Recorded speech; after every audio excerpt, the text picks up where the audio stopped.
Welcome back, students.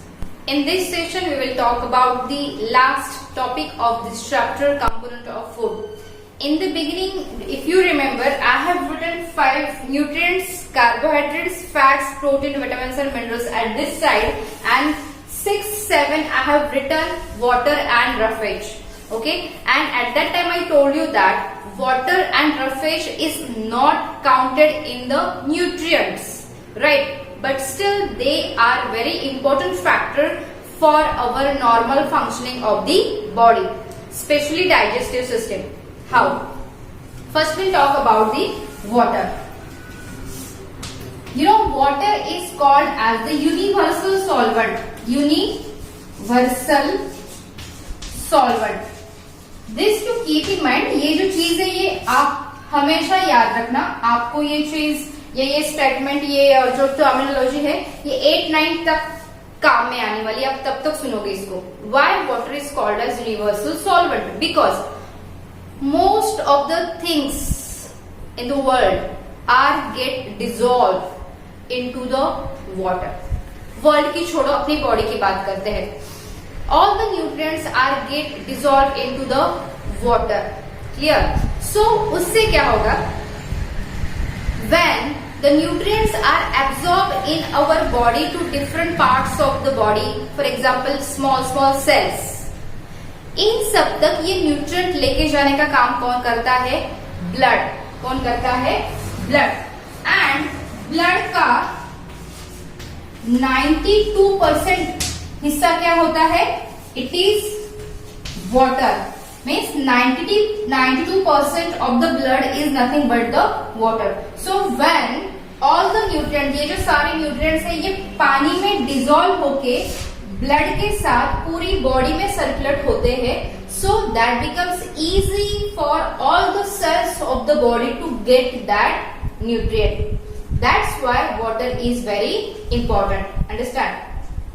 A normal healthy person must drink 2 to 3 liter of the water every day. 2 to 3 liter, including children, adult, all. इससे ज्यादा भी आप P सकते हो तो it's very good, but minimum इतना तो भी पीना ही चाहिए ताकि हमारी बॉडी की नॉर्मल फंक्शनिंग हो. ओके, अभी पानी जो है वो बहुत सारे इंपॉर्टेंट काम करता है. पानी हमें सिर्फ पानी से ही नहीं मिलता है. Means the need of water is not fulfilled by the drinking water only. So many fruits are there. The flash और the pulp of the fruit also contain water. For example watermelon ले लो, Musk melon ले लो, इनमें बहुत सारी मात्रा में पानी होता है. जब हम करी वाली सब्जियां खाते हैं या फिर रस्से वाली सब्जियां खाते हैं उनमें भी बहुत सारा पानी होता है. जब हम रॉ वेजिटेबल्स खाते हैं, जैसे आप ककुम्बर खा रहे हो, कैरेट खा रहे हो, रेडिश खा रहे हो, इनमें भी पानी की क्वांटिटी बहुत ज्यादा होती है. But still the demand of the water is fulfilled by the drinking water only. So we must drink 2 to 3 liter of potable drinkable water every day. समझ में आया? अभी पानी हमारी बॉडी के लिए इंपॉर्टेंट क्यों है जबकि वो न्यूट्रिएंट भी नहीं है? देखो, हमारी बॉडी में जो पानी है वो इतना ज्यादा जरूरी है कि आप you can survive without food for 15 to 21 days. जो फास्टिंग वगैरह रखते हैं उनका रिकॉर्ड है. आई डोंट बिलीव ये एक दिन भी नहीं रहा जाता, बट एनीवेज कहते हैं. But you can not survive more than 2-3 days without water. So water is hardly very essential for our body, because as I told you, it carries the function of transport of the food through blood to remaining part of the body. Then along with the food, एक तो food transport करता है, okay. Then hormones. What is hormones? Growth hormones होते हैं, digestive different hormones are there in our body which are secreted into the blood, and through blood it is going to the different part of the body. Then temperature. हमारी body का temperature किसका? हमारी body का temperature maintain करने का काम कौन करता है? हमारी बॉडी के टेम्परेचर को मेंटेन करने का काम करता है पानी. कैसे? समझो आप बहुत धूप में जाकर आए हो तो क्या होता है, आपको बहुत पसीना आने लगता है, राइट? वो पसीना कहाँ से आता है? The small tiny micropores are there on your body, through that water comes out, that is called as a sweat. उससे क्या होता है, उस पानी को इवेपोरेट करने के लिए जो हीट लगती है ना, वो हमारी बॉडी के अंदर से ली जाती है। उससे क्या होता है, when that water get evaporates, the temperature of the body decreases. आप देखो हाथ लगा के, जहां पे भी पसीना आ रहा है हमें माथे पे ज्यादा पसीना आता है या फिर ऐसे साइड में पसीना बहुत आता है, तो ये पार्ट ठंडा है, हाथ लगा के देखो, इट्स कोल्ड कंपैरेटिवली। जहां पे पसीना नहीं आ रहा है उस जगह की कंपैरिजन में जहां पे पसीना आ रहा है वो जगह ठंडी होती है। So ultimately it helps to maintain the body temperature, understand?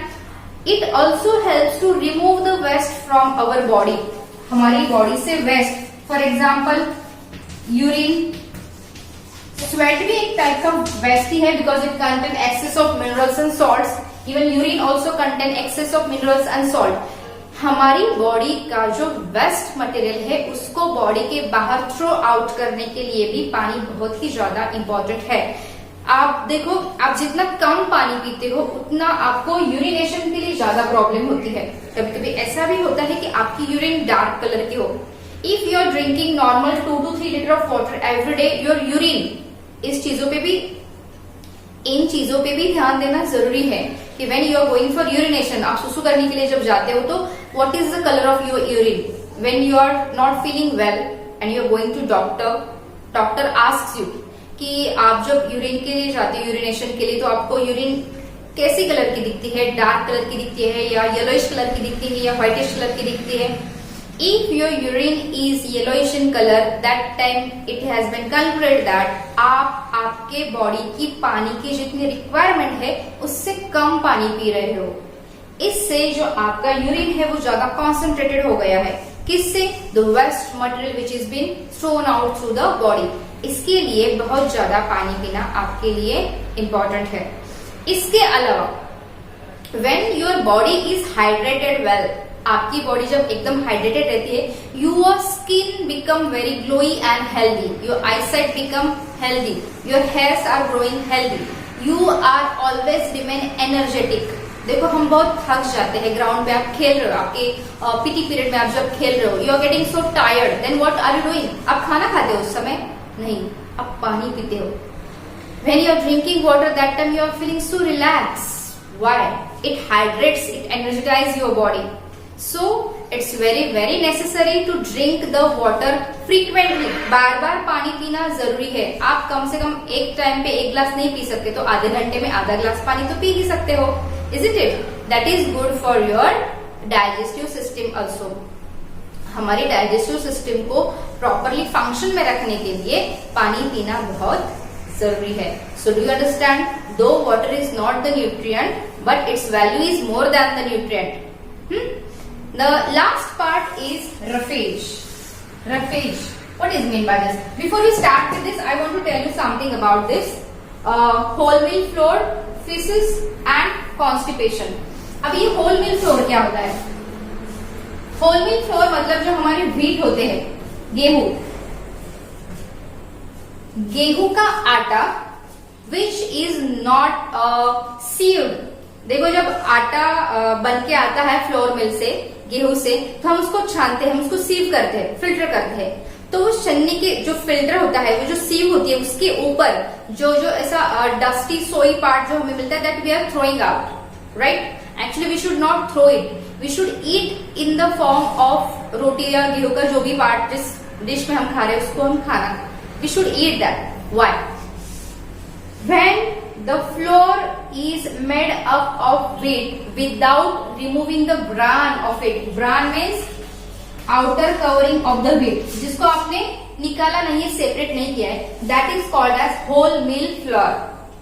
Okay, ये क्या होता है? ये क्या होता है? These contain fibers and that fibers are very important for our digestive system. ठीक है? होलमील फ्लावर समझ में आया? सेकंड है feces. What is mean by feces? The solid waste. The solid waste which is removed by our body is known as feces.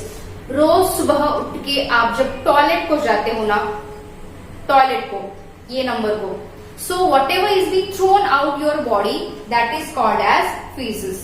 Fecal matter, solid waste is called as feces and liquid waste is called as urine. ये दोनों ही हमारी body के waste material है जो frequently on proper time body से बाहर निकालना बहुत जरूरी है.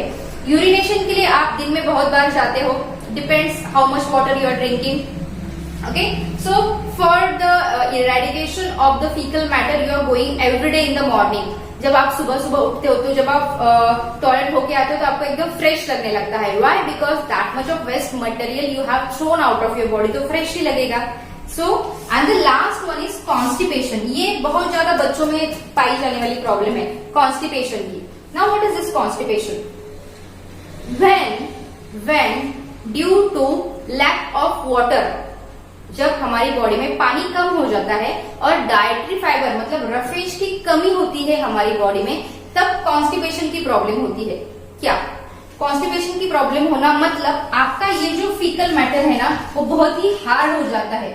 Hardening of the faecal matter.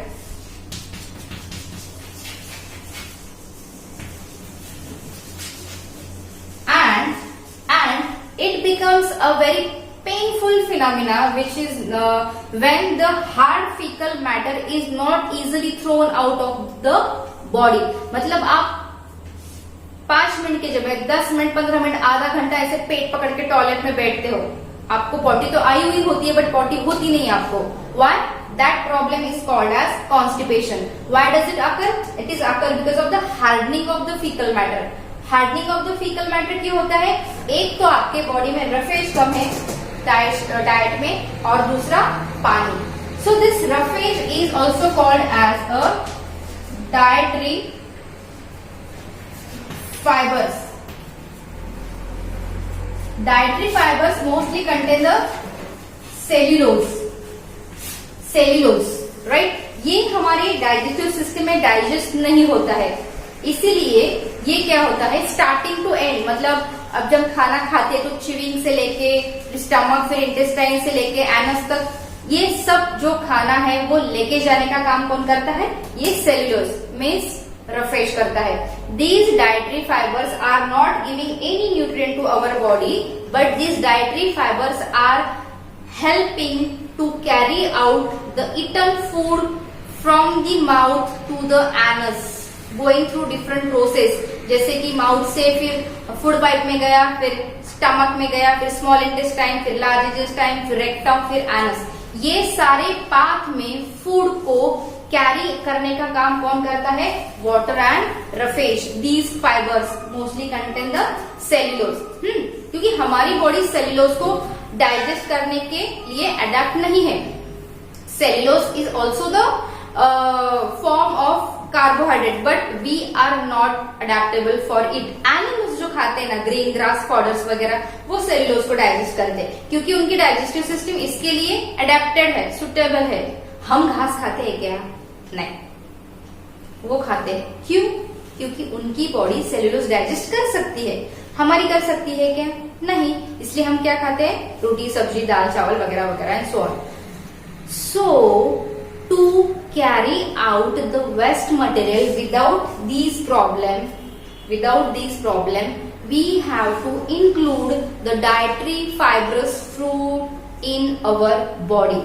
इसमें आप लीफी वेजिटेबल्स ज्यादा खा सकते हो, जैसे कि कैबेज है, लेट्यूस है, कोरिएंडर है, फेनुग्रीक, स्पिनाच, सारे लीफी वेजिटेबल्स. इसके अलावा आप जो भी सलाद खाते हो ना, रॉ फूड, रॉ जिसमें आपका ककुम्बर आ गया, कैरेट आ गया, रेडिश आ गया, बीटरूट आ गया, कैबेज के पत्ते भी हम कभी कभी खाते हैं, टोमेटो वगैरह हम खाते हैं.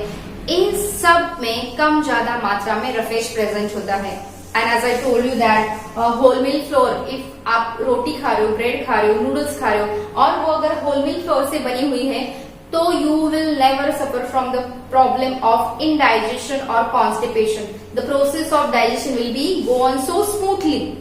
समझ में आया? एकदम अच्छे से, ना आपको टॉयलेट में घंटों बैठना पड़ेगा, ना आपको सुसु करने के लिए बार बार जाना पड़ेगा, ना कोई प्रॉब्लम नहीं होगी। आपका डाइजेशन एकदम इजी और अच्छे तरीके से हो जाएगा अगर आपका जो फूड है that is rich with the 5 nutrients along with the ample of water and roughage containing food, dietary fibrous food। समझ में आया? हम जो भी खाना खाते हैं वो हमारे हेल्थ पे मेंटली फिजिकली बहुत ज्यादा अफेक्ट करता है। आप जितना न्यूट्रिशियस खाना खाते हो उतना न्यूट्रिशियस आपकी बॉडी रहती है, उतनी ही न्यूट्रिशियस आपकी थिंकिंग भी रहती है। ऐसा कहते हैं ना कि साउंड माइंड लाउड्स इन साउंड बॉडी। अच्छे शरीर में ही अच्छे दिमाग, अच्छे मन का वास होता है। इसलिए अच्छे शरीर को रखने के लिए अच्छा खाना खाना बहुत जरूरी है। So I would suggest for a change you can go for the fast food or something like that at least once in a month, not more than that, क्योंकि उससे हमारी बॉडी को कुछ नहीं मिलने वाला है, उल्टा बॉडी को हार्म होता है। For a change you can go, I'm not saying no because I'm also fond of fast food, I do like that, but I also enjoy but taking care of my health. So make sure whatever food you are taking is rich with the nutrient, which is rich with the dietary fibers, and drink ample of water every day. Till that time, study this chapter, okay? Write all the points, write new words and their meanings, try to solve the exercise, okay? The test which is remain to conduct on this topic, that I will inform you when will I conduct the test. You keep on writing the points, keep on studying, and as usual I will say that always think positive, keep smiling and be happy.